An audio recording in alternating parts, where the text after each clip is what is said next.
Have you ever reached a point in your career where you knew it was time for a change, but taking that leap felt terrifying? Today, on People in Transition, we talk with Christine Gullborg, who did exactly that. She left the classroom to step into the corporate world, a risky move that ultimately paid off, though not without some memorable interview missteps along the way. Now a trainer, technical writer, and career coach based in New York, Christine is the founder of IntervuPrep and the creator of the Interview Training Bootcamp. She helps job seekers gain confidence, tell their stories, and ace their interviews. In this conversation, Christine shares the mindset shifts that one goes through, lessons learned, and practical tips that helped her turn rejection into resilience. Insights anyone in transition can use to land their next opportunity. Good morning, Christine. I'm so excited about talking with you today. Hi, Bob. Thanks for having me, and thanks for that beautiful intro. Christine, let's jump right in. Can you tell us a bit about your own career transitions? What led to those moments of change for you, and how did you approach them? Sure. So, right out of college, I was an elementary school teacher, but quickly got burnt out and found that it just wasn't the right job for me. I think it was something that my parents had wanted for me because they both wanted to be teachers. So, I ended up going to the corporate world, and there were many tough job searches after that. Each job search, was tough for its own reasons, but one sticks out in particular. It was during the recession of 2008, so it's much like we're experiencing today with lots of competition. It feels like it's hard to get jobs. What I did have going for me was I was in my 20s. There were lots of entry-level positions out there, and I remember being invited to interview with Affleck. So I had actually met the owners of Affleck before. I had catered for them at their house in the Hamptons with my mom and grandmother. And the owners were, very nice. So I was thinking, these people wouldn't do me dirty. So I went into this interview, and there were about 50 to 100 of us that they herded us into a room like cattle and had us sit in these folding chairs. And we're looking around at each other. We're all dressed up like we're going to an interview, and we're all like very confused. And there people get up and just explain why Affleck is such a great company to work for, and why we should apply to work there. And I don't think the owners knew necessarily what their HR team was doing, but I left there really upset, just really infuriated.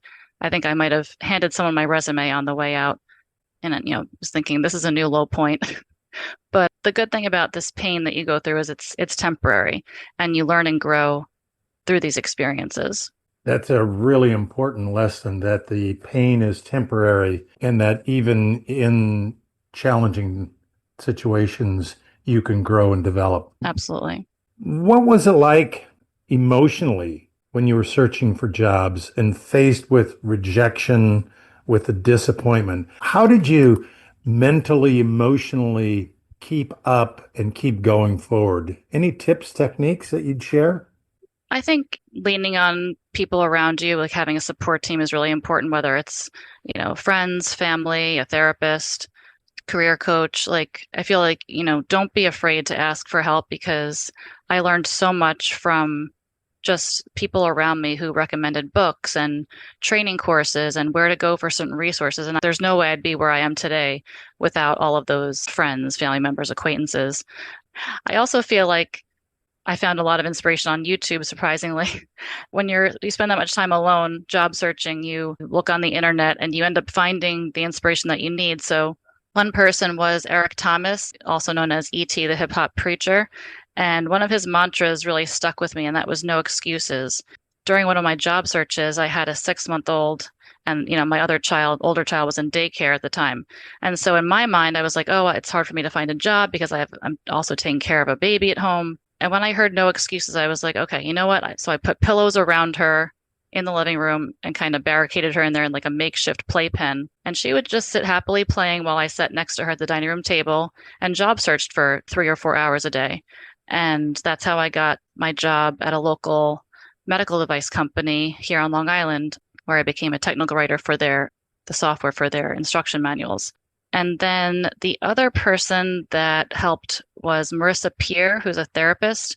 I kind of had to change my mindset around money and convincing myself that I was worth more than I was making at my last job. I kind of needed to make more money. So she takes you through an exercise where you're kind of talking to your younger self and you basically go through something where you're like convincing yourself that you are worth the amount that you need to be making. I can picture this baby, in makeshift crib and you just sending out applications and doing networking. That's a great visual. There were many interviews. I can remember one where she was, I think, crying upstairs in her crib, and I had to pretend that I didn't hear her while I was on the phone with someone. But yeah, that was a challenging time for sure. You mentioned the mantras that you picked up listening to YouTubes. Were there any others that sticks with you or habits or daily practices that it helped you stay grounded and motivated during your search? I would say just being consistent. Someone just told me apply to 10 jobs a week, so that's what I did. And there were some times that I applied to 15 jobs a week. And once I had exhausted all the jobs and I could only find maybe three to apply to that week, then I think sometimes you can make up for it by reaching out to people and networking. So just doing something every day that reminds you of who you are, I think is important. Any advice to job seekers to help them protect and strengthen their physical and mental health while they're looking for work? Yeah, that was one of the most important things I learned early on in my second job search after I left teaching, which is it's fine to job search for maybe the first 4 hours of the day, the first half of the day, but then after that, you need to go out and do something that you enjoy, whether it's, going to the gym or going and meeting up with a friend or taking a walk outside with your dog or, whatever it is, going to the library. It's important to get out of the house and do something for you because you need to keep your head as clear as possible during these times. Which is really difficult because you're already going through self-doubt, imposter syndrome, and then you want me to go walk in a park, and so I'm going to feel potentially even more worthless. How do you talk yourself off that ledge? Well, one thing I did when I was looking for a job the summer after I had quit teaching was I would go to, I was still getting paid for the full 10 months. So I would go to my gym, the Merritt Athletic Club in Baltimore and sit outside at the pool and read my book but it was a job searching book. So it was it was relaxing to, be sunning yourself, but it was also productive. So I felt good about that. And mindset shifts are really important while you're reframing. You just mentioned a reframing right there and reading a job search book, but as well being outside. So those mindset shifts are really important and make a big difference for people who are in transition. Any coaching to help people accomplish those mindset shifts? That's a great question. One of the clients I'm working with currently, she has 17 years of experience in marketing, and she was used to calling herself a copywriter and content creator. But if you think about what's going on right now with AI, a lot of those jobs are being replaced by AI.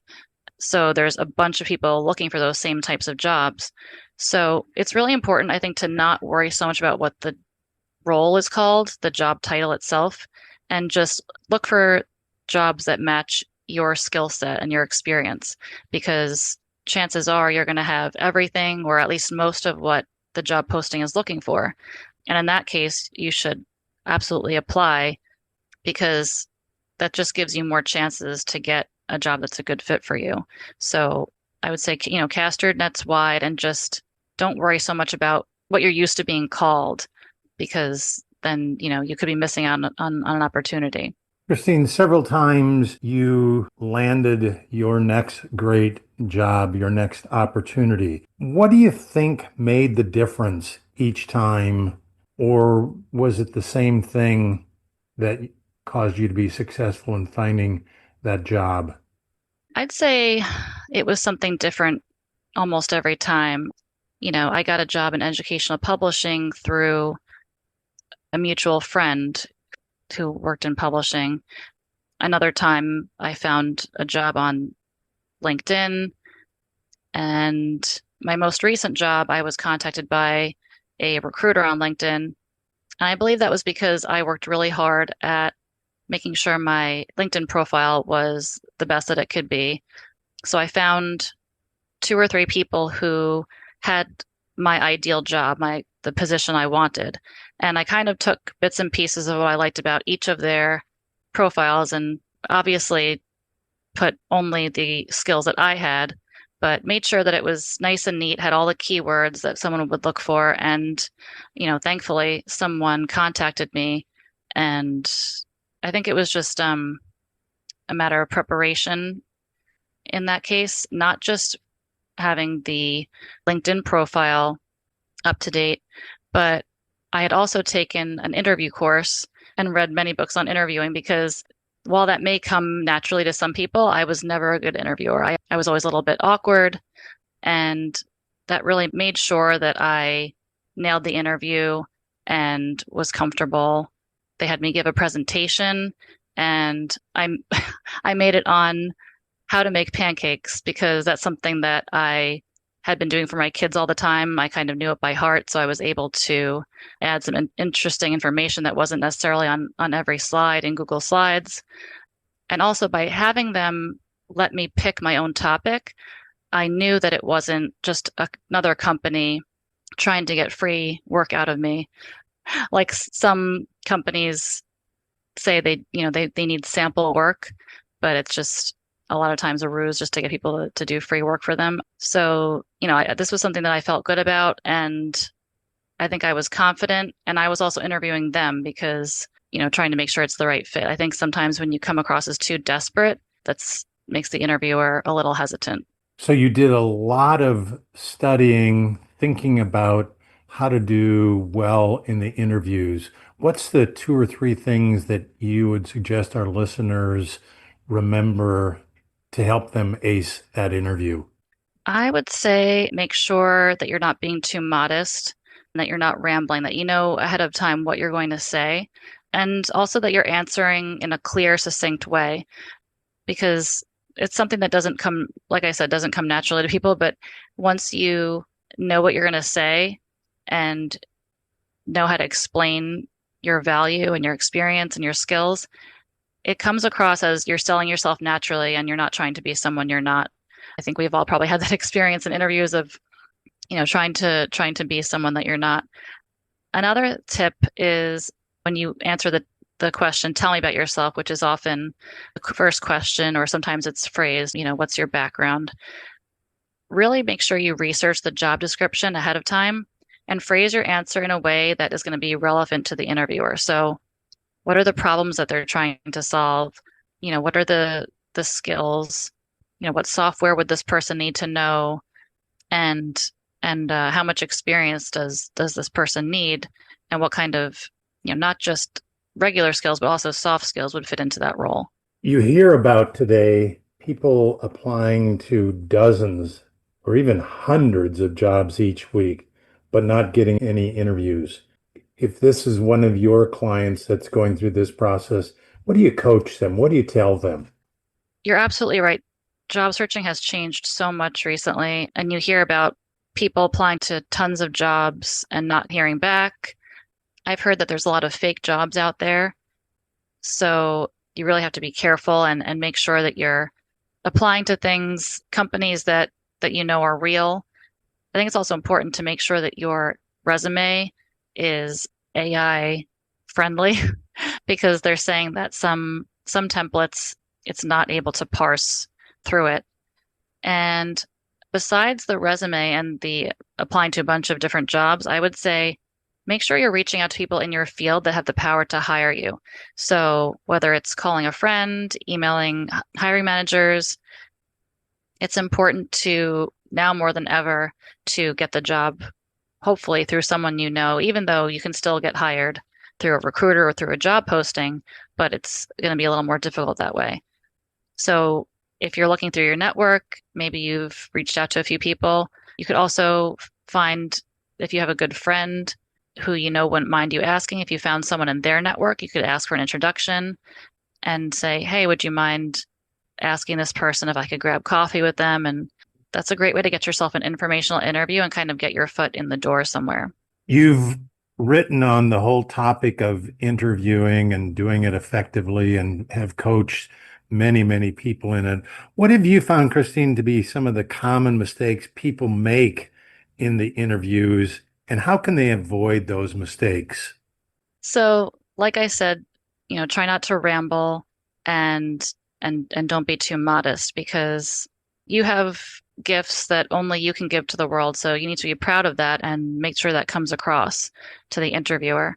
And also, like I was saying about trying to be someone you're not, I remember a time back when I was trying to get one of my first jobs in the corporate world.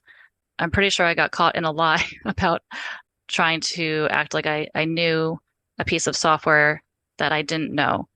And that's because I didn't know that it was an option to say that, like, oh, I'm familiar with Captivate, or I've used an earlier version of Captivate, and I'm pretty sure I could, pick that up quickly. Or, yes, I've been taking a course on, whatever the application is. And as long as you are honest and you show a willingness to learn, or even like people who are interviewing now and the company is wondering if they know how much of an expert they are in AI, you could say, that you're AI curious, you're taking courses in it. And I think showing that honesty and willingness to learn goes a long way because so much of what we do is learning on the job. They're not going to have someone that knows how to do everything. You talked about that dreaded question, tell me about yourself, and making certain that in your answer you tie it to the hiring team's pain points. Are there any other suggestions in terms of how to answer that question effectively? I mean, I know you had probably more experience than me with hiring people. What were some of the best answers you got? I think that the real key, as you said, was anchoring it into the job description. And I think that it's really important that you describe some of the other areas, some of those soft skills, effective communicator, works well in a team, interested in learning and developing. I think that those are all things that a hire manager would like to hear. What do you think? Yeah, I think you're right because even though they do want someone with a certain skill set, I think, like you said, a lot of it is also personality and having and finding someone who's going to be a good fit for the team personality wise, because there can be, a bunch of candidates that have, on paper everything looks good, but they may not have, like you said, the communication skills to be able to work with others on the team, and that I'm sure in the end costs companies a lot of money, those types of hires. Another good reason for you to go out and try to investigate what is that corporate culture like? Is it a hard charging entrepreneur, take no prisoners? Is it more laid back so that you can make certain that you are mirroring those kind of soft skill areas? Right. And sometimes the recruiter will kind of clue you in on what the manager is like, if whether they're easygoing or if they're more, I don't know what the word I'm looking for. Yeah, assertive or aggressive or something like that. Right, Yeah. right. Yeah. Do you think, Christine, do candidates really need to ask questions at the end of the interview? And if you believe that they should, what kinds make a positive impression on the hiring team? Yeah, I think it's really important to have a few questions prepared before the interview. And I would research, you can look up what some good examples are, but make sure it's things that you are actually interested in learning about the position. So, what the day-to-day responsibilities are going to be like, maybe the quality of someone that would be good in that role. Maybe you're wondering why the position is open. If it's not like a new position, how would your role fit into the company's goals in the next 3 to 6 months? Things like that that show you care. And there was also a really good example that actually my husband asked his current employer when he was interviewing with them because one of the places he was working before that had docked everyone's pay during the pandemic by like 50, 60% for months and never paid the employees back for that all because they were annoyed that people were working from home. But there are many professions now that we know now that are actually more productive and happier working from home.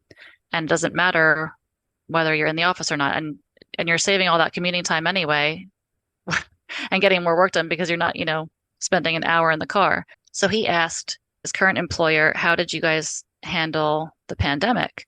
And they explained that they did reduce people's pay temporarily, but after that period of time was over, they paid everyone back. So that's how he knew that it was going to be a good company to work for. And he was right. Any coaching that you've done to a job seeker in ways that they can end an interview that leaves a lasting positive impression, a line, statement, anything that they can help close and tie that experience up nice and neatly?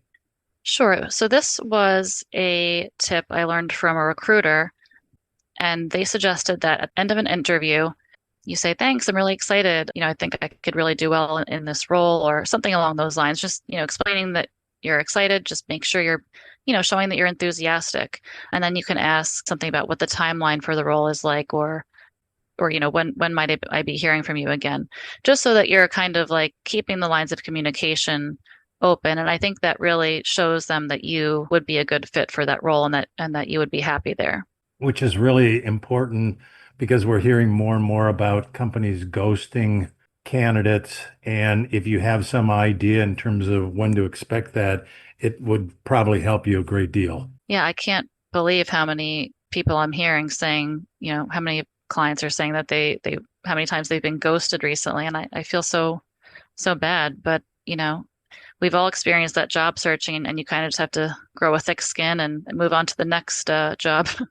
Christine, looking back on your job transitions, what did those challenges and those challenging job searches teach you about yourself? And how do you think it helped you in your career path? I think each job search, you learn something new about yourself. It helps you grow as a person, those tough times, like, whether it's learning a new skill or taking time to reflect on what your values are and what you want to be doing with your talents and abilities in the future, thinking back on past jobs and what you liked about them, what you didn't like.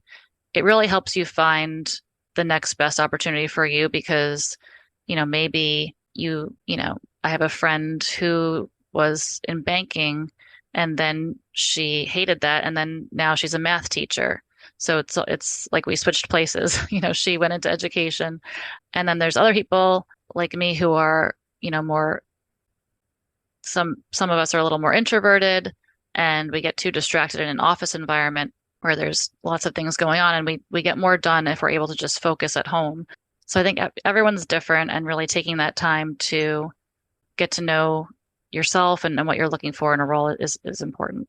Christine, we've went through so much great information here this morning. If our listeners only remember two or three key items, what are those two or three items you want them to remember?